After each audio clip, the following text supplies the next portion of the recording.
अस्सलाम वालेकुम जी, क्या हाल है आप सबका? उम्मीद है ठीक होंगे, अपने अपने घरों में खुशबाश शादो आबाद होंगे। तो वेलकम करती हूँ मैं आपको अपने चैनल पे। और आप भी कहते होंगे कि इतने दिनों के इधर गायब हो जाती हूँ। तो अरूज के पेपर हो रहे थे, इतने दिनों उसके साथ बिज़ी थी। बस ये रमज़ान का महीना, ऊपर से रोज़ा रखना, अफ्तारियाँ सहरियाँ बनाना और साथ बच्चों के पेपर हो जाएं, तो आप ख़ुद समझ सकते होंगे जिनके बच्चों के पेपर हैं और पढ़ाना भी खुद हो तो फिर बहुत ही मतलब मसले। तो अब अल्लाह का शुक्र है कि अरूज के पेपर जो है वो ख़त्म हो चुके थे, और यहाँ पे देखें जी लाउंज में बैठ के तो क्या इंजॉय कर रही है। सोफे पे कम बेड पे बैठ के झूले ले रही है, और सामने बाबा इसके बैठ के कुरान पाक की तिलावत कर रहे थे। तो बस ये साथ साथ उनको अपनी ऐसी स्कूल के किस्से भी सुनाती जा रही थी, और उनका मोबाइल भी पकड़ा हुआ था। तो मैं इसको कह रही थी कि अरूज चलो, आज मैंने अपना व्लॉग जो है वो दिन के टाइम ज़ोहर के बाद शुरू किया था, ज़ोहर की नमाज़ पढ़ने के बाद शुरू किया था। तो अब मैं इसको कह रही थी कि मेरे साथ छत पे चलो, कपड़े सुबह सवेरे आज मैंने धो लिए थे, फजर के टाइम मतलब उठी थी, सहरी बनाई थी, सहरी बनाने के बाद नमाज़ पढ़ी, कुरान पाक पढ़ा, और उसके बाद आज मैं सोई ही नहीं थी। हालाँकि अरूज के पेपर ख़त्म थे, इसने स्कूल भी नहीं जाना था, लेकिन मैं नहीं सोई थी, मशीन लगा ली थी, और बहुत ज़्यादा कपड़े थे तो वो मैंने सारे धो लिए थे। और अब ये देखें टेरेस पे, बस आजकल इतना प्यारा मौसम बना हुआ है, कभी मतलब बारिश हो जाती है, कभी धूप निकल आती है, बादल आ जाते हैं। आजकल इसी तरह का मौसम है। तो आज सुबह से भी बस ऐसे ही क्लाउडी सा था, किसी वक़्त धूप आ जाती थी, लेकिन बड़ा प्यारा मौसम था। तो अभी यहाँ पे बस हेल्पर आई थी, तो उससे मैंने टेरेस वग़ैरह धुलवाया था। और अब यहाँ पे मैं देख रही थी, मैंने कहा देखें कितना प्यारा मौसम है, हरा-हरा सा, ये सारे सब पौधे हो गए हैं प्यारे-प्यारे। इस मौसम में ना हल्की-हल्की बारिश भी हो जाती है, तो पौधे जो है वो सारे धुल जाते हैं। जितना मर्ज़ी है इनको धोते रहो, पानी डालते रहो, लेकिन ये है कि बारिश का तो अपना ही मज़ा है। तो ख़ैर उसके बाद मैं इधर छत पे आ गई थी, अरूज को लेके। मैंने कहा चलो, जो सुबह कपड़े धोए थे अब खुश्क हो गए थे, स्पिन भी किया था, लेकिन उसके बाद फिर छत पे डाल दिया था। तो मैंने कहा चलो अब इनको उतार के नीचे जाते हैं, और उसके बाद फिर जो है ना इफ्तारी का प्रोग्राम शुरू करते हैं। अरूज के आपको नज़र आ रहे होंगे, अब इसको छुट्टियाँ हैं तो इसके काफ़ी ज़्यादा कपड़े इकट्ठे थे।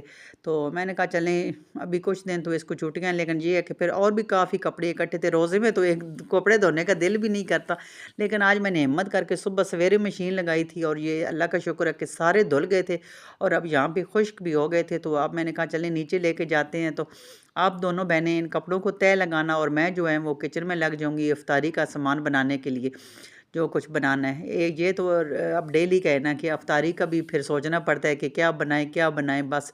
तो अरूज देखे कपड़े हम उतार के ले आए थे, और अरूज तो यहाँ पे फिर जो ढह गई थी लेट गई थी कि मामा मैं तो थक गई हूँ, कपड़े उतार के लाई हूँ। तो मैंने कहा चलो आप थोड़ा-सा इधर आराम कर लो। तो अभी इसके बाबा भी इधर बैठ के पढ़ रहे थे, तो ज़ोहर के बाद ही हम ये पढ़ते हैं कुरान पाक फ़जर के टाइम। तो मैंने तो फ़जर के टाइम ही पढ़ लिया था। तो इस टाइम फिर नमाज़ पढ़ने के बाद ज़ोहर के बाद तो मैं तो जी आ गई थी सीधी किचन में। तो आज मैंने ये जो फुल्कियाँ सी होती हैं, आज घर में पड़ी हुई थी जब ग्रोसरी करके लाए थे। तो ये मैंने पानी में भिगो के रख दी थी, तकरीबन आधा घंटा मैंने इनको रखा होगा, और अब इतनी अच्छी नरम सी हो गई थी ना, तो मैंने कहा आज इनको बनाते हैं। अब बंदा क्या बनाए, बस अब या फ्राई चीज़ें होती हैं या ये होती है, तो अब वो रोल, समोसे, पकोड़े, यही अब रमज़ान में कबाब हो गए, कभी चावल हो गए। तो ये मैंने भिगो के रखी हुई थी, तो अब अच्छी तरह से नरम हो गई थी। तो अब मैंने कहा इनको बनाऊँ, क्योंकि ये जो दही फुल्कियाँ होती हैं जितनी ठंडी हो जाए ना, बना के आप फ्रिज में रखें, इतनी मज़े की बनती हैं। क्योंकि ये गरम-गरम तो मज़े की बनती नहीं है। तो आलू भी बॉयल कर लिए थे, वो मैंने डाल दिए, और प्याज़ इनको नमक लगा के मैंने अच्छी तरह से धो लिया था प्याज़ को, और पानी निचोड़ के तो फिर मैंने प्याज भी ऊपर डाल दिए थे। बड़ा मज़े का बनते हैं ना दही फुल्कियाँ भी, इसमें सारी चीज़ें इस तरह से डाली जाएँ तो। तो टमाटर और हरी मिर्चें वो भी मैंने बारीक सी काट ली थी, और आधी जो टमाटर और हरी मिर्चें हैं वो मैंने इसके ऊपर डाली थी, और आधी फिर मैंने बचा ली थी। तो आज मैं सही भर के बना रही थी, क्योंकि हम मतलब हांडी रोटी करते नहीं हैं, तो यही इफ्तारी हमारी होती है, और यही हमारा वो जो है ना डिनर भी होता है। क्योंकि ये चीज़ें खा के फिर किसी का दिल ही नहीं करता रोटी खाने को। तो फिर मैं भी कहती हूँ कि चलो जो भी बनाना है ना, तो वो ज़रा ज़्यादा ही बनाऊँ। तो यहाँ पे मैंने एक दही लिया था, किलो दही था, और थोड़ा-सा उसमें दूध मिक्स किया था, और नमक, मिर्च और चाट मसाला डाला था, ये धड़ा मिर्च डाली थी, और थोड़ी-सी मैंने इसमें वो चीनी भी डाली थी। पता नहीं स्किप हो गई है या क्या, लेकिन वो भी मैंने डाली थी, और थोड़ा-सा ज़ीरा भी डाला था। तो ये सारी चीज़ें डाल के तो अच्छी तरह से मैंने इसको मिक्स कर लिया था। दही को आप जितना ज़्यादा मिक्स करेंगे ना, इतनी ज़्यादा अच्छी मज़े की बनेगी। तो ये चाट मसाला मैं डाल रही थी। और घर में मेरे पास ये धनिया पुदीना और हरी मिर्चों की चटनी बनी हुई पड़ी थी, तो ये भी मैंने कहा इसमें डाल दूँ, और ही मतलब जो इसका टेस्ट है ना वो अच्छा हो जाएगा। ये सारी चीज़ें डालने के बाद अच्छी तरह से मैंने इसको मिक्स कर लिया था। बहुत गाढ़ी दही होता है जो हम लाते हैं, तो फिर ये है कि थोड़ा-सा मैं इसमें पानी या वो दूध डालती हूँ, तो वो थोड़ा-सा पतला हो जाता है। लेकिन देखें अभी भी गाढ़ा ही आपको नज़र आ रहा होगा दही। तो काफ़ी ज़्यादा जितनी इसके ऊपर दही आप ज़्यादा डालेंगे, इतनी ज़्यादा मज़े की ये दही फुल्कियाँ बनती हैं। तो ये सारे का सारा अब मैंने इसके ऊपर डाल दिया था, और जो बाकी थोड़े से प्याज, टमाटर और हरी मिर्चें मैंने बचा ली थी, तो वो ऊपर गार्निश के लिए मैंने कहा चले इससे इसकी अच्छी सी गार्निश कर देती हूँ। खुद खाना तो खुद ही होता है, लेकिन फिर भी अपने लिए भी तो इंसान थोड़ा बहुत सजावट करनी ही पड़ती है ना। और ये जो इमली की चटनी मैंने बना के रखी थी, यकीन माने इतनी मेरी अब ये काम आ रही थी। उस दिन मैंने जो आपको दिखाए थे दही बड़े बनाए थे, उसके ऊपर भी डाले थे, और पकौड़ों के साथ भी मैं खा लेती हूँ। मतलब इस तरह से जो चीज़, और दही फुल्कियों के ऊपर तो ये फिर बहुत ही मज़े की लगती है। अच्छा, इसके ऊपर भी वो दूसरी होती हैं पापड़ी वगैरह, ये ऊपर मैं डाल रही हूँ चाट मसाला। तो पापड़ी जो है वो अब अभी ऊपर नहीं डालते, वो जब बिल्कुल खाने लगते हैं तो फिर वो क्योंकि पहले डालें तो बिल्कुल नरम सी हो जाती है ना, तो उस वक्त हम पापड़ी डालते हैं।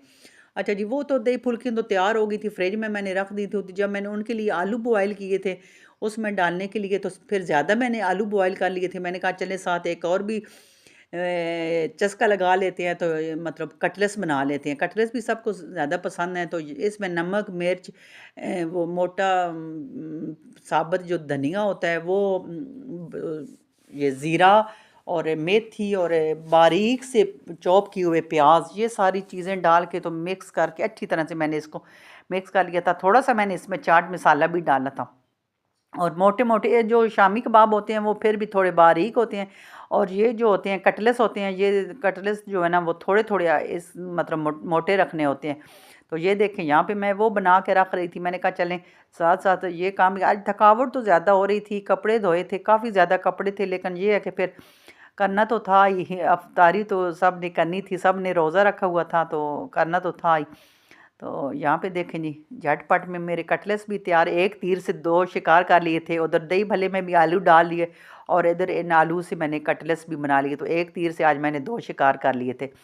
तो कटलेट्स बना के भी फ्रिज में रख दिए, साथ पकौड़ों का बैटर बना लिया था। आज मेरे पास पालक ख़त्म हो गया था, तो मैंने कहा चलें आज ऐसे ही आलू प्याज और वो जो बंद गोभी है और हरी मिर्चें, बस उसके ही मैंने ये मिसाले बेसन डाल के, मिसाले डाल के बैटर बना लिया था। साथ अरूज के फ्रेंच फ्राइज़ के लिए चिप्स जो है वो भी मैंने काट लिए थे आलू के, और यहाँ मैं अब जी पकौड़े बनाने लग गई थी। बस ये मतलब इतना टाइम जल्दी जाता है ना शाम को, ख़ासकर 5 के बाद।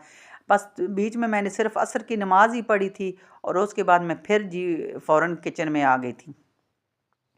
और यहाँ पे देखे जी, अब पकौड़े तो मस्त हैं, और कोई चीज़ बने ना बने, लेकिन पकौड़े जो है ना वो तो डेली की रूटीन में। और जो पकौड़ों का बैटर था उसी गिलास में मैंने फिर अरूश के चिप्स डाल के तो अच्छी तरह से इनको मिक्स कर लिया था, क्योंकि इसमें वो थोड़ा बहुत मसाला लगा होता है। तो मैंने कहा चलें थोड़े से स्पाइसी हो जाएंगे। तो अब इनको भी डाल के तो बस जल्दी जल्दी मैं बना रही थी। और यहाँ पे अरूश के जी फ्रेंच फ्राइज़ भी तैयार हैं। इसको तो ये बस डेली चाहिए होते हैं ना, पता नहीं इसको क्या है। और मेरे हस्बैंड कह रहे थे कि मुझे तो लगता है कि जब से रमज़ान आए हैं मैं कोई 50 किलो जो है ना वो आलू घर में ला चुका हूँ। तो मैंने कहा अब आलू हर चीज़ में डलते हैं, चाहे आपने मतलब कटलेट्स बनाने हो, कोई दही भल्ले, दही फुल्कियाँ, पकोड़े, हर चीज़ में आलू डालते हैं। तो फिर ये है कि रमज़ान में, और रमज़ान के बाद अब वेट का तो पता ही नहीं है किधर जा रहा होगा, वो तो अभी उस तरफ तो ध्यान ही नहीं है। तो फिर अब ये अल्लाह अल्लाह करके ये हमारे अब ख़त्म होते जा रहे हैं, ये जो आइटम हमने बना के रखे हुए थे रोल समोसे। लेकिन ये भी काफ़ी रोज़े चल गए हैं। आपसे मैंने शेयर किया था कि मतलब पूरी पूरी ट्रे बना के, मैंने इनकी बड़ी ट्रे बना के समोसों की, रोल की और शामी कबाब की भी रखी थी। शामी कबाब तो अभी काफ़ी पड़े हैं। उस दिन जब पुलाव बनाया था तो उसमें डाले थे मटर पुलाव, तो साथ मैंने काफ़ी बनाए थे, और उससे पहले भी एक आध बार बनाए हैं, लेकिन अभी काफ़ी हैं। तो यहाँ पे ये मैं साथ मैंने एग फेंट लिया था। मैंने कहा कटलेट्स के लिए एग भी फेंट लूँ। और अब यहाँ पे जी हमारी गैस भी जवाब दे गई थी। पता नहीं क्या था कि गैस बिल्कुल उधर से ख़त्म हो गई थी। चले वो काम तो शुक्र है सारा हो गया था, लेकिन ये जो कटलेट्स फ्राई करने थे तो फिर ये मैंने छोटा सिलेंडर शुक्र है भरा हुआ होता है, हर वक्त ये हमारे घर होता है इसी के लिए कि वक्त का कोई पता नहीं होता कब क्या हो जाए, तो बंदे को ना हर चीज़ पहले तैयार रखनी चाहिए। तो ये छोटा सिलेंडर मैं भरवा के रखती हूँ कि कभी गैस नहीं भी होती, और ख़ासकर अफ्तारी के वक्त कभी कम भी हो जाती है। तो चले, काफ़ी काम उधर भी हो गया था, और अब ये सिलेंडर पे मैं ये जी कटलेट्स बना रही थी, और आपको नज़र आ रहे होंगे इतने माशाल्लाह ये भी मज़े के बनते हैं। शामी कबाब की भी अपनी जगह, लेकिन ये कटलेट्स भी बड़े मज़े के बनते हैं, इनमें भी सारे मसाले वगैरह डाले जाएँ। तो यहाँ पे जी बस इफ्तारी का टाइम हो गया था, इफ्तारी से 10-12 मिनट पहले मैं लगा देती हूँ, क्योंकि हम सब ने दुआ वगैरह पढ़नी होती है। सारे बैठ जाते हैं आराम सुकून से। तो यहाँ पे दुआ मांग रहे थे सारे, और ये देखें जी सारी चीज़ें बिल्कुल तैयार थी, साथ फ्रूट वगैरह, और साथ हमने फ्रूट चाट भी बना ली थी, और साथ वैसे भी ये ऑरेंज वगैरह काट लिए थे। तो अरूश भी बैठ के यहाँ पे दुआ मांग रही थी, और इसका भी आज मुंह देखे छोटा सा निकल आया था, लेकिन इतना फिर भी मतलब महसूस नहीं हो रहा था इसको। कहती है कि नहीं बस ठीक जा रहा है रोज़ा, तो शुक्र है। तो आप लोग बस ये है कि अल्लाह ताला हर एक के दस्तरखान भरे रहे, अल्लाह हर एक को अपनी ज़ात के अलावा किसी का मोहताज ना करें, अल्लाह हर एक को नेमतें यही दे, दस्तरखान भरे रहें, और आप सब की दिली जायज़ मुरादें पूरी हों। तो आप प्लीज़ मेरे चैनल को सब्सक्राइब कर दें, मेरे वीडियो को लाइक कर दें, तो ताकि मेरी हौसला अफजाई हो, और अच्छा सा कोई कमेंट्स भी कर दें। तो मिलूँगी आपसे किसी और अच्छी सी वीडियो में, तब तक के लिए दीजिए इजाज़त। अल्लाह हाफिज़।